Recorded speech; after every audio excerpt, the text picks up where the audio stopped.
அவருடைய வாக்குறுதிகளை நிறைவேற்றுவதாக சொன்னால் நிச்சயமாக மக்களிடத்திலே மாபெரும் வெறுப்புக்கு உள்ளாக்கப்படுவார். மாண்புமிகு முதலமைச்சர் அவர்கள் இதை மறுபரிசீலனை பண்ணணும் அப்படின்னு சொல்லி நாங்கள் கேட்குறோம். ஏன்னா இன்றைக்கி இருக்க ஒட்டுமொத்த விவசாயிகளும் ஆடம்பரத்துக்காக நாங்கள் கடன் வாங்குறது கிடையாது, எங்களோட வாழ்வாதாரத்துக்காக நாங்கள் கடன் வாங்க. அது டெல்டா பகுதி அனுதினமும் விவசாயிகள் படக்கூடிய கஷ்டத்தை அவர் பல்வேறு வகைகளில் அவர் தெரிஞ்சுக்கிறதுக்கு வாய்ப்பு அதிகம்.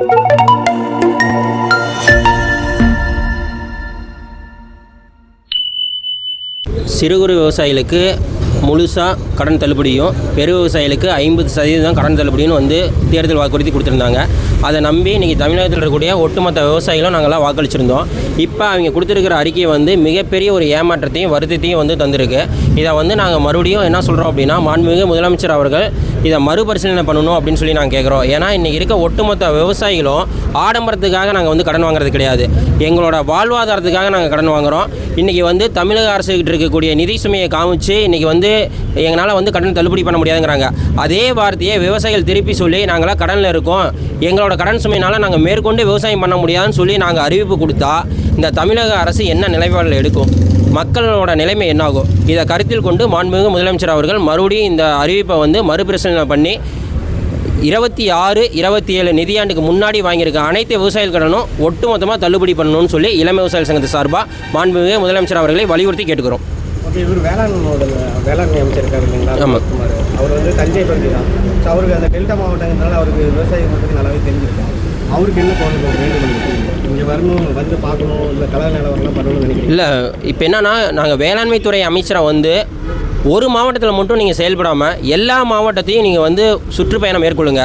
எல்லா மாவட்டத்திலையும் அரசு அதிகாரிகள் அந்த பயிர் சாகுபடி பரப்பளவே தவறுதலாக கொடுக்குறாங்க. இதை ஃபஸ்ட்டு அவர் சரி பண்ணணும். பயிர் சாகுபடி பரப்பளவு தவறாக கொடுக்குறதுனால திட்டங்களும் தவறுதலாக வருது. இதனால் விவசாயிகள் பாதிக்கப்படுறாங்க. வேளாண்மைத்துறை அமைச்சருக்கு நாங்கள் வைக்கக்கூடிய முதல் கோரிக்கையே இந்த பயிர் சாகுபடி பரப்பளவு எல்லா மாவட்டத்திலையும் சரிவர அதிகாரிகள் கொடுக்கணும். அதை அவர் ஆய்வு பண்ணணும். அந்த பயிர் சாகுபடி திட்டத்துக்கு தகுந்த மாதிரி, அந்த பயிர்களுக்கு தகுந்த மாதிரி திட்டங்கள் ஒதுக்கணும்.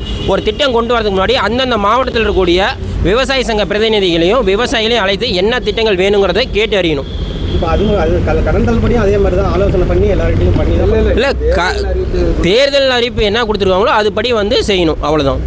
ஓகே, இப்போ சப்போஸ் திரும்பவும் மறு ஆய்வு பண்ணாங்கன்னா காலதாமதம் ஆகும், பரவாயில்ல. அதாவது இப்போ நீண்ட கால கடனாக, இப்போ மத்திய கால கடனை நீண்ட கால கடனாகவும் குறுகிய கால கடனை மத்திய கால கடனாகவும் நம்ம மாற்றத்துக்கு உண்டான ஒரு வாய்ப்பு இருக்குது. அந்த மாதிரி இப்போ மாற்றி வைக்கலாம். உடனடியாக தள்ளுபடி பண்ணாட்டியும் சிறிது காலங்கள் எடுத்துகிட்டு தள்ளுபடி பண்ணலாம். அது வரைக்கும் கூட்டுறவு வங்கியிலிருந்து விவசாயிகளை நெருக்கடி பண்ணாமல் இருந்தால் போதும்.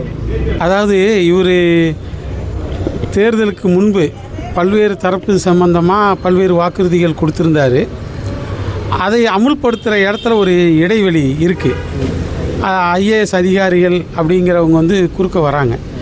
இவங்க அதிகாரிகளுடைய பேச்சை கேட்டு அதற்கிணங்க தங்களுடைய வாக்குறுதிகளை நிறைவேற்றுவதாக சொன்னால் நிச்சயமாக மக்களிடத்திலே மாபெரும் வெறுப்புக்கு உள்ளாக்கப்படுவார்கள். அதிகாரிகள் கொலை பண்ணுவாங்க. ஆமாம், நிச்சயமாங்க. அதிகாரிகள் பேச்சை கேட்பதை தவிர்த்து எப்படி மக்கள் முதலமைச்சர் அந்த வகையில், ஏன்னாக்கா இப்போ விவசாயிகள் ஒரு சலுகை செய்யணும் அப்படின்னா விருப்பு வெறுப்புக்கு உட்பட்டு அதிகாரிகள் சொல்லுவாங்க. ஆனால் விவசாயிகள் அப்படி சொல்ல மாட்டாங்க. அவங்க நியாயமான விஷயத்தை முதல்வர்கிட்ட தெரியப்படுத்துவாங்க. அதன் அடிப்படையில் அவர் முடிவெடுக்கிறதுக்கு ஈஸியாக இருக்கும். எனவே விவசாய சங்கங்களை அழைத்து பேசலாம், பேசி அதன் அடிப்படையில் ஒரு முடிவு எடுக்கலாம். ஆமாம், இல்லாட்டினா அதிகாரியினுடைய விருப்பு வெறுப்புக்கு ஏற்பதான் செய்தி போய் சேரும். ஒருவேளை எவ்வளோ இருப்பு இருக்குது அதுக்கு தகுந்த மாதிரி சலுகைகள் கொடுக்குறாங்க சார். அப்படிலாம் இல்லை சார். இவங்க நினைத்தால் எங்கிருந்து வேண்டுமானாலும் நிதியை கொண்டு வர முடியும். இப்போ உதாரணமாக ஒரு பட்ஜெட்டில் நிதி ஒதுக்கீடு செய்கிறாங்க அப்படின்னா 100% அதே மாதிரி தான் அவங்க அமுல்படுத்துகிறாங்களா? 100% இல்லை, தேவைக்கேற்ப மாற்றிக்கிறாங்க, செய்கிறாங்க. அதே போல் விவசாயங்கிறது நாட்டு மக்களினுடைய அடிப்படை தேவைகளை நிவர்த்தி செய்யக்கூடிய ஒரு முக்கியமான தொழில். அப்போ அதுக்கு முன்னுரிமை தரதில் தவறில்லை.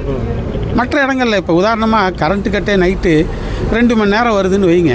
இது ஒரு நிமிஷத்தில் சொல்லக்கூடிய பதில் 2 மணி நேரம் நிற்கிதுன்னு வைங்க. அப்போ பகலில் 2 மணி நேரம் கரண்ட்டு எங்கேயாவது தேவையற்ற இடங்கள் எவ்வளவோ இருக்குது, அங்கெல்லாம் நிறுத்தி சேவிங்ஸ் பண்ணி அதை இரவில் பயன்படுத்தலாம். இது சும்மா ஜஸ்ட்டு 1 நிமிஷம் முடிவு தான். ஆனால் இதை கூட அதிகாரிகள் வந்து சம்மந்தப்பட்ட அமைச்சருக்கோ முதல்வருக்கோ அவங்க சொல்லலை. என்ன காரணம்னா அவங்கெல்லாம் ஹை கிளாஸ், மிடில் கிளாஸு, இந்த கீழே இருக்கிறவங்கள பற்றிலாம் அவங்களுக்கு கவலை இல்லை. அதனால் சொல்ல மாட்டாங்க, தெரியும், சொல்ல மாட்டாங்க. எலெக்ஷனுக்கு முன்னாடி என்ன சொல்லியிருந்தார்? விவசாயிகள் கடனை வந்து நான் முற்றிலுமாக இது பண்ணுறேன், ரத்து பண்ணுறேன்னு தான் சொன்னாங்க. கடந்த காலங்களில் முன்மாதிரியாக பல முதல்வர்கள் செஞ்சுருக்காங்க. முத்தமிழறிஞர் கலைஞர் செஞ்சுருக்காரு, ஸ்டாலின் செஞ்சுருக்காரு, ஏன் மோடியே செஞ்சுருக்காரு, பல்வேறு இவங்க செஞ்சுருக்காங்க. அந்த அடிப்படையில் இவங்க நிபந்தனைங்கிறது இருக்கக்கூடாது. இந்த நிதியாண்டு இப்போ ஏப்ரல்னு வைங்களேன், ஏப்ரல் இதுக்கு முன்னாடி வாங்கின வரைக்கும், அல்லது இவர் தேர்தலில் அறிக்கை கொடுத்தாரு, இப்போ ஜெயிச்சு சிஎம்மாக ஏற்றார், அந்த தேதி வரைக்குமே கூட சொல்லலாம், தப்பு கிடையாது. ஏன்னா விவசாயிகள் எடுத்துகிட்டு வெளிநாட்டுக்கு போக போகிறதில்ல. இந்த வார்த்தை நம்பி தான் கடனே வாங்கியிருப்பாங்க. ஆமாம் ஆமாம், நிச்சயமாக. ஒரு விவசாயிகளுக்கு நிறையா வழியில் நெருக்கடி. மழை அதிகமாக பெஞ்சாலும் ஆபத்து, பெய்யலனாலும் ஆபத்து, உரம் விலை ஏறினாலும் ஆபத்து, லேபர் வந்து அதிகமாக சம்பளம் கேட்டாலும் ஆபத்து, பல்வேறு பூச்சிகள் தாக்குதல், இப்படி பல்வேறு கஷ்டங்களை தாண்டி தான் அவங்க விவசாயம் பண்ணுறாங்க.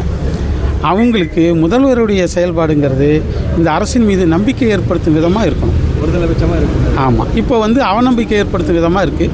இது ஆபத்து. ஓகே, இப்போ முன்ன சொன்னது முழுமையான கடன் தள்ளுபடி. ஆமாம், இப்போ என்ன அறிவிச்சிருக்காரு, எவ்வளோ சொல்லியிருக்காரு? இப்போ உதாரணமாக பார்த்திங்கன்னா ஏப்ரல் 30க்கு முன்னாடி இல்லை, அதுக்கு பிறகுங்கிறார். அப்புறம் 2 ஏக்கரா, 5 ஏக்கரா, 10 ஏக்கரா அப்படின்னு அதை பிரிக்கிறாங்க. அப்புறம் 50,000க்கு மேலே, 50,000க்குள்ளே இருந்து, இது 50,000க்கு மேலே இருந்தால் 50%, அப்புறம் 25, இப்படி குறைச்சிக்கிட்டே போகிறாங்க. அப்படி நீங்கள் டிவைட் பண்ணும்போது பார்த்திங்கன்னா கடைசியாக விவசாயிக்கு 1,00,000 ரூபாய்க்கு மேலே வாங்கினாங்கன்னு வைங்களேன், 5,000 கிடைக்கும். இந்த மே 1க்கு முன்னாடி வாங்கியிருந்தாங்கன்னு வைங்களேன், 1 பைசா கிடைக்காது. இப்படி இது தவறு. இது வந்து எப்படி பார்க்குறீங்க?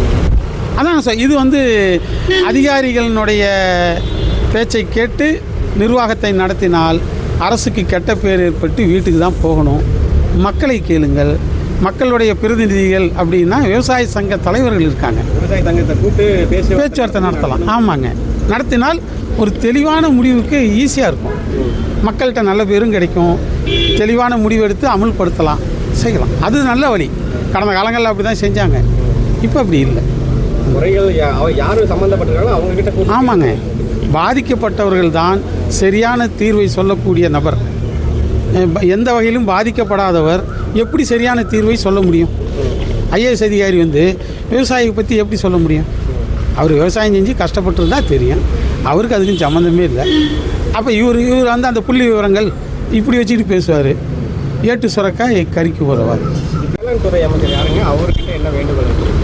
டிவிகேவினுடைய வேளாண் துறை அமைச்சர் மாண்புமிகு வினோத்குமார் அவர்கள் கும்பகோணம் தொகுதியிலிருந்து தேர்வு செய்யப்பட்டிருக்கார். அது வந்து டெல்டா பகுதி. அனுதினமும் விவசாயிகள் படக்கூடிய கஷ்டத்தை அவர் பல்வேறு வகையில் அவர் தெரிஞ்சுக்கிறதுக்கு வாய்ப்பு அதிகம்.